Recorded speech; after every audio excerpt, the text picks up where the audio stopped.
Have you ever thought about how a small country like Singapore is one of the most successful countries in Asia today? Before their independence, Singapore was ruled by British colonial rule. Seeing how people responded to colonialism helps us know how the country's strength and identity was formed. Singapore was colonized by the British in 1819, when leaders made it as a trading port. Because of its good location, the British turned Singapore into a port for trading between Europe and Asia. With British rule, Singapore developed fast, but life was not fair for everyone. The British ruled and controlled the government, while economy and most people were involved in hard labor. People of Singapore responded to colonial rule in different ways through resistance, adaptation, and collaboration. Fought back against colonial control during World War II.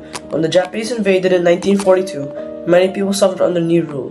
But after the British returned in 1945, people realized they can no longer get help from colonial power for protection.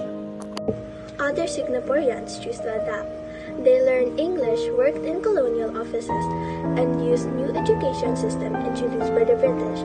By doing so, they gained new skills, knowledge that later helped Singapore grow after independence. This adaptation helped bridge cultures mixing Asian traditions. Leaders worked with the British to keep peace. Community leaders worked with colonial officials to improve trade, public health, and education.